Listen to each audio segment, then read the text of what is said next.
बोलिए द्वारकाधीश भगवान की जय। आज का प्रसंग है भीम द्वारा दुशासन का वध और अर्जुन के हाथों कर्ण का वध। यही प्रसंग सुनाने जा रहे हैं। आशा करते हैं आप इसे अवश्य ही पसंद करेंगे। यह प्रसंग महाभारत के कर्ण पर्व से लिया गया है। आज महाभारत युद्ध के 17वें दिन महाराज शल्य कर्ण के रथ को युद्ध भूमि कुरुक्षेत्र ले आए। रथ हाँकते हुए महाराज शल्य कर्ण को उचित सलाह भी देते जा रहे थे, पर कहते हैं कि विनाश काले विपरीत बुद्धि। महाराज शल्य बोले कि हे कर्ण, इस समय तुम्हारी दशा एक शराबी के जैसी है। मैं तुम्हें होश में लाने के लिए मित्र भाव से समझा रहा हूँ।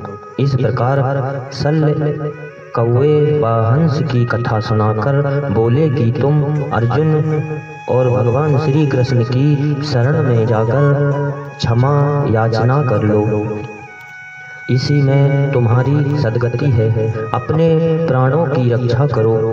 जैसा कि तुम श्री कृष्ण अर्जुन को समझते हो वैसा मत समझो।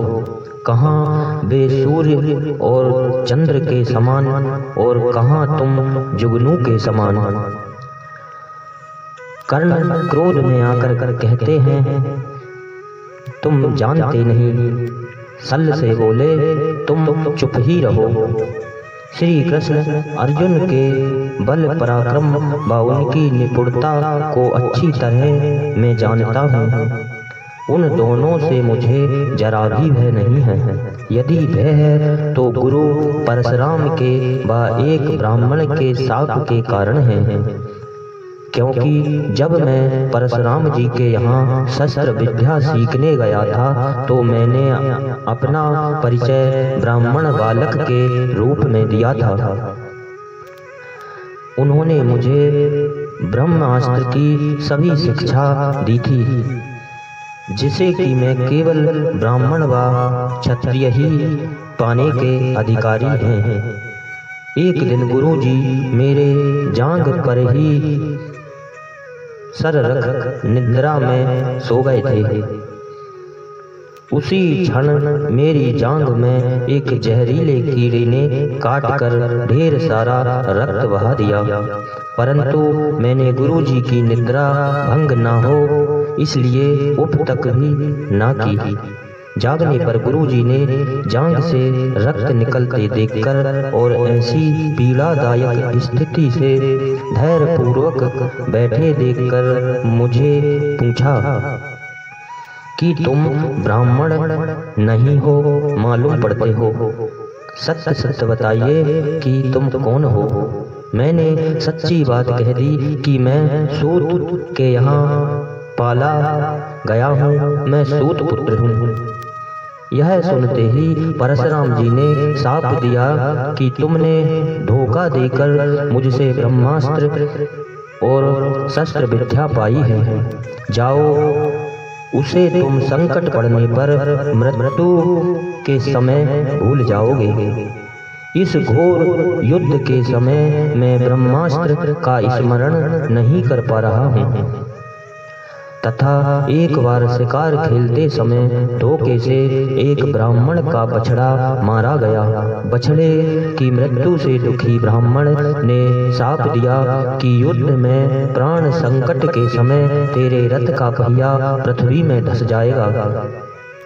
यही भय है। इसके बाद कर्ण ने शल्य के अनेक दुर्गुणों का वर्णन करते हुए चुप रहने को कहा।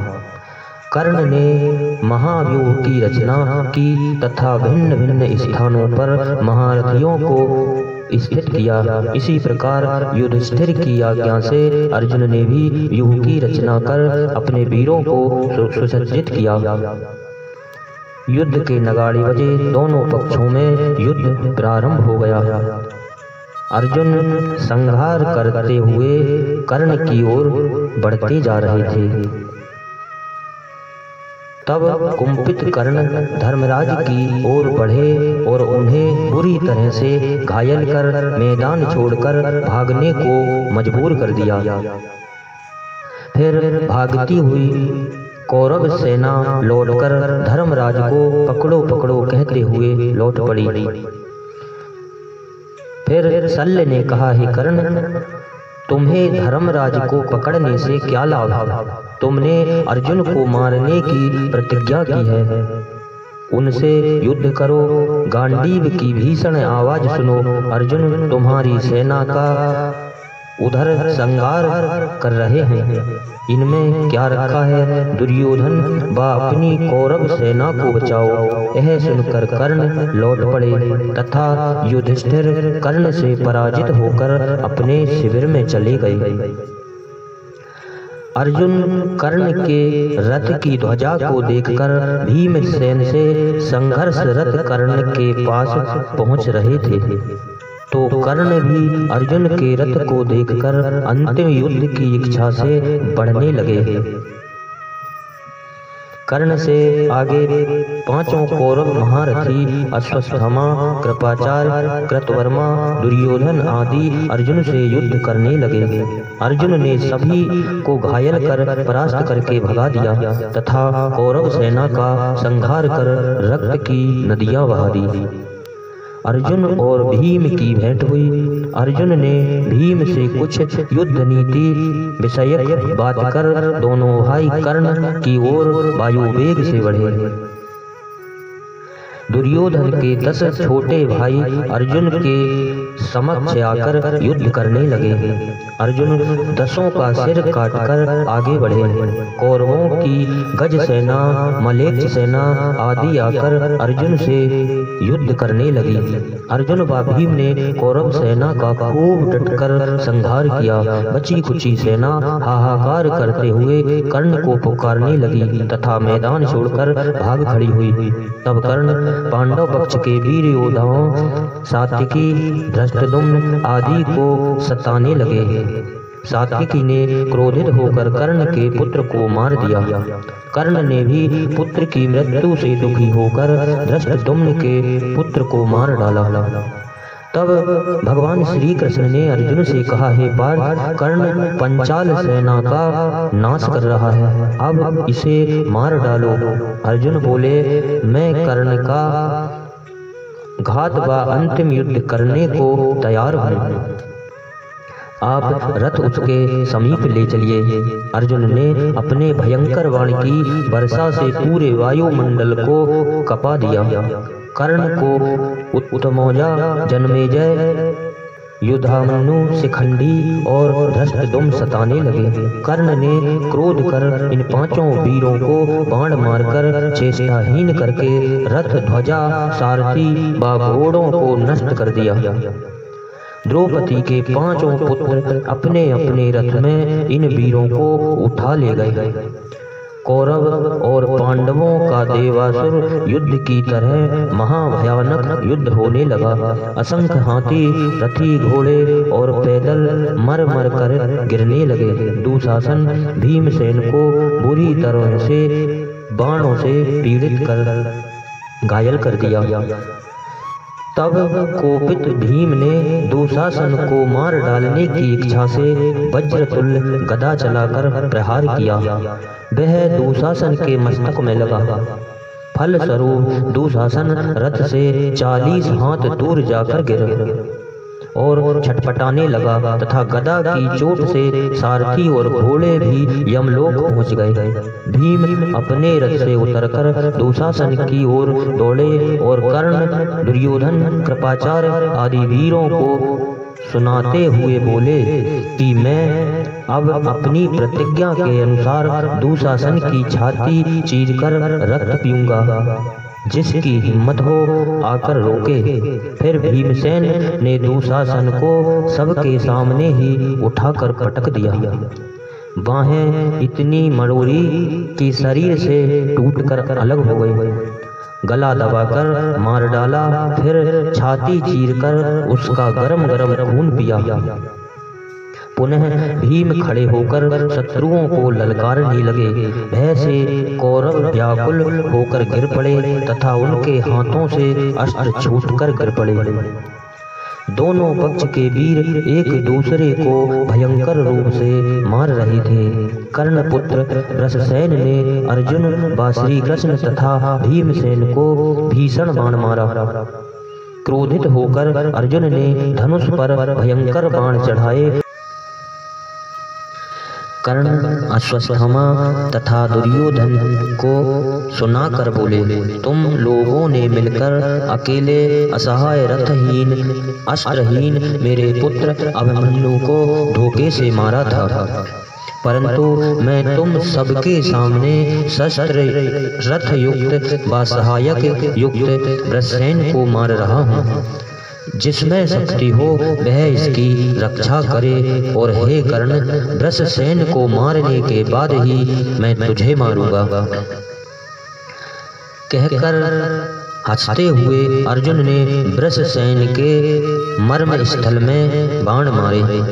फिर 4 बाणों से वृषसेन के धनुष दोनों हाथों व सिर को काट डाला। तत्पश्चात कर्ण व अर्जुन दोनों का रथ युद्ध के लिए आमने सामने हो गया। दोनों पक्ष के योद्धा इन दोनों महारथियों के युद्ध को देखने के लिए स्तंभित हो गए। आकाश मार्ग में देवता, मुनि, राक्षस, गंधर्व व यक्ष आदि भी कर्ण अर्जुन के भीषण संग्राम को देखने हेतु रुक गए। अर्जुन ने ज्यों ही शंखनाद किया त्यों ही उनके रथ ध्वज पर स्थित श्री वीर बजरंगबली जी ने भयंकर मुंह फैलाकर दांत कटकटाए और सभी को भयभीत कर दिया। वह दोनों वीर एक दूसरे पक्ष के योद्धाओं, घोड़ों, हाथियों व सारथियों को मारकर चारों तरफ रक्त की लाश ही लाश गिरा रहे थे। दोनों ओर की सेनाएं भाग खड़ी हुई। अर्जुन द्वारा कौरवों के सैकड़ों वीर योद्धा को काटकर गिराते हुए तथा आकाश से देवताओं द्वारा अर्जुन पर फूल बरसाते हुए देखकर अश्वत्थामा उसी क्षण दुर्योधन से बोले कि तुम पांडवों से संधि कर लो, इसी में तुम्हारी भलाई है। परंतु मूर्ख दुर्योधन कर्ण द्वारा अर्जुन की मृत्यु निश्चित समझकर संधि करने को तैयार नहीं हुआ, बल्कि अपने वीरों को उत्साहित करने लगा। कर्ण व अर्जुन की जानलेवा लड़ाई देखकर पांडव पक्ष के वीर योद्धा अर्जुन को कहने लगे कि जल्दी दुष्ट कर्ण का गला काट दो, अब देर मत करो, जिससे दुर्योधन की राज की लालसा मिट जाए। तथा कौरव पक्ष के योद्धा भी चिल्लाने लगे कि हे कर्ण, शीघ्र ही अर्जुन को मृत्यु शैया पर लिटा दो, जिससे पांडव सदा ही वनवासी जीवन व्यतीत करें। दोनों वीर एक दूसरे के ऊपर बाणों की वर्षा करते रहे और एक दूसरे के बाणों की काट छांट करते रहे। अंत में अर्जुन ने गांडीव की प्रत्यंचा व बाणों को अभिमंत्रित कर इंद्र का वज्र अस्त्र प्रकट किया। इसके प्रभाव से गांडीव से असंख्य वज्र तुल्यबाण निकलकर कर्ण को पीड़ित करने लगे। कर्ण ने भार्गव अस्त्र छोड़ा और उसके प्रभाव को शांत कर दिया तथा उसे पांडव सेना भी नष्ट होने लगी। क्रोध से लाल लाल आंखें किए भीम अर्जुन से बोले, हे अर्जुन, दुष्ट सूत पुत्र तुम्हारे सामने ही हमारे प्रधान वीरों को मार रहा है। तुम्हारे सामने इसने द्रौपदी का अपमान किया था। उन सब बातों का स्मरण कर तुम इसे शीघ्र ही मार डालो। अन्यथा मैं अपनी गदा से इसका सिर चूर चूर कर दूंगा। भगवान श्री कृष्ण ने भी कहा, हे अर्जुन, क्या बात है, तुम कर्ण का वध करने के लिए भयंकर अस्त्र नहीं छोड़ रहे हो। वह तुम्हारे सभी अस्त्रों को काटता जा रहा है और तुम्हें उसे मारने में मोह हो रहा है। यह लो मेरा सुदर्शन और चलाकर उसका गला काट दो। तब अर्जुन ने ब्रह्मास्त्र चलाकर कर्ण के सहायक सभापति नामक राजपुत्र को मार डाला तथा 400 हाथियों, 800 रथी योद्धाओं को सवारों सहित 1000 घोड़ा और 8000 पैदल योद्धाओं को मारकर गिरा दिया। बार बार पूरी शक्ति से अर्जुन द्वारा गांडीव धनुष की प्रत्यंचा खींचने से टूट गई। जब तक अर्जुन ने दूसरी प्रत्यंचा चढ़ाई तब तक कर्ण ने अनेकों सोमक बाणों से उनके सहायतार्थ आए पांचाल वीरों को मारकर नीचे गिरा दिया। अर्जुन श्री कृष्ण व भीम को घायल कर दिया। अर्जुन ने अपनी नई प्रत्यंचा धनुष पर चढ़ाकर शीघ्र ही कर्ण के बाणों को काटते हुए कर्ण व शल्य को घायल कर दिया। कर्ण ने श्री कृष्ण को मारने के लिए 5 भयानक तक्षक बाण मारे। वे बाण भगवान श्री कृष्ण को घायल कर ज्यों ही वापस जाने लगे, अर्जुन ने उन्हें काट दिए। फिर अर्जुन ने कर्ण के पार्श्व रक्षक, चक्र रक्षक, पद रक्षक, पृष्ठ रक्षक व अग्रगामी योद्धाओं को, जो कि 2000 थे, उनको घोड़ों, सारथी और रथों सहित क्षण भर में मार गिराया।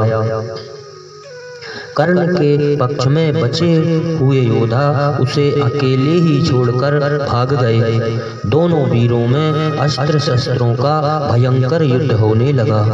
कर्ण अर्जुन को मारने के लिए एक सोने के निर्मित तरकस में चंदन चूर्ण के भीतर शत्रुनाशक सर्प मुख बाण रखे था, जिसकी वह नित्य पूजा किए करता था। उसमें अश्वसेन नामक नाग अर्जुन से बदला लेने के लिए बाण रूप बनकर कर्ण के तरकस में घुस गया था। कर्ण ने ज्यों ही इस भयानक बाण को धनुष पर चढ़ाना चाहा कि अनेकों भयंकर अपशगुन होने लगे। वे बिना सोचे समझे ही इस बाण के पीछे भाग में अश्वसेन ने प्रवेश कर सजीव कर दिया था। उन्होंने उल्टा ही बाण धनुष पर चढ़ा लिया। शल्य ने कहा, हे कर्ण, यह बाण उल्टा है, इसे ठीक करो। कर्ण ने यह कहते हुए कि मैं एक ही बाण को दोबारा नहीं चढ़ाता, और ऐसा बोलकर उस बाण को छोड़ दिया। इस भयंकर बाण को आते देखकर भगवान श्री कृष्ण ने रथ को थोड़ा नीचे बैठा दिया। घोड़े घुटने टेक कर बैठ गए। बस बाण के लक्ष्य के सामने केवल अर्जुन का मुकुट ही रहा। अतः नाग बाण केवल अर्जुन के मुकुट को ही गिराकर चला गया। वह किरीट बड़ा ही मूल्यवान था। अर्जुन का सिर काटने में असमर्थ पुनः महानाग कर्ण के तरकस में प्रवेश करने की इच्छा से कर्ण से बोला, हे कर्ण, तुमने बिना देखे ही मुझे छोड़ा था, इसलिए मैं अर्जुन की गर्दन नहीं काट सका। अब तुम दोबारा धनुष पर चढ़ाकर छोड़ो, इस बार अवश्य ही अर्जुन की गर्दन काटकर तुम्हारे और अपने शत्रु अर्जुन को मारूंगा। कर्ण ने कहा, मैं दूसरे के बल पर विजय प्राप्त नहीं करना चाहता, अतः तुम जहां से आए हो वहीं वापस चले जाओ। तब अग्रसेन नाग स्वयं ही उग्र अस्त्र का रूप धारण कर अर्जुन को मारने चल दिया, परंतु भगवान श्री कृष्ण के संकेत पर अर्जुन ने उसे आकाश में ही काट दिया। कर्ण का रथ पृथ्वी में धंसने लगा तथा परशुराम जी द्वारा दिया गया घोर अस्त्र भी कर्ण भूल गया। दोनों ही वीर भयंकर युद्ध हो रहा है। कर्ण घायल होकर कांप रहा था। तब तक रथ का पहिया पूरी तरह जमीन में धंस गया था। कर्ण रथ से उतरकर अपने रथ का पहिया पृथ्वी से निकालने का प्रयत्न करने लगा तथा कर्ण ने अर्जुन से कहा कि हे अर्जुन, मैं तुमसे प्रार्थना कर रहा हूँ कि जब तक मैं इस रथ के पहिए को ना निकाल लूँ तब तक मुझ पर प्रहार ना करो, क्योंकि तुम धर्म युद्ध को जानते हो। तब भगवान श्री कृष्ण बोले, हे राधा पुत्र कर्ण, प्राण संकट में पड़ने पर तुम्हें धर्म याद आ रहा है। जब तुम सब रजस्वला द्रौपदी को एक वस्त्र में घसीटकर सभा में लाए, भीम को जान से मारने के लिए जहर दिया, निहत्थे बालक अभिमन्यु को तुम सबने मारा था, तब तुम्हारा धर्म कहाँ था? सब धर्म की गुहार करने से अब क्या लाभ? अब तुम्हारी मृत्यु सुनिश्चित हो चुकी है। यह सुनकर कर्ण का सिर शर्म से झुक गया, वाणी बंद हो गई। तब भगवान श्री कृष्ण के कहने पर अर्जुन दिव्य अस्त्रों का प्रयोग कर कर्ण को घायल करने लगे। कर्ण ने भी अर्जुन के दिव्य अस्त्रों को काटते हुए एक महाघोर बाण से अर्जुन का वक्ष स्थल में प्रहार किया और भयंकर चोट से अर्जुन कांप गए तथा मूर्छित हो गए। तब तक कर्ण अपने रथ के पहिए को पुनः पृथ्वी से निकालने का प्रयास करने लगा। अर्जुन सचेत हो गए और शिव के पिनाक और भगवान विष्णु के चक्र के समान शक्तिशाली, कभी भी असफल न होने वाला आंजलिक बाण महाअस्त्र से अभिमंत्रित कर कर्ण के गर्दन को लक्ष्य लेकर मारा, जिससे शीघ्र ही उसका सिर धड़ से कटकर अलग हो गया।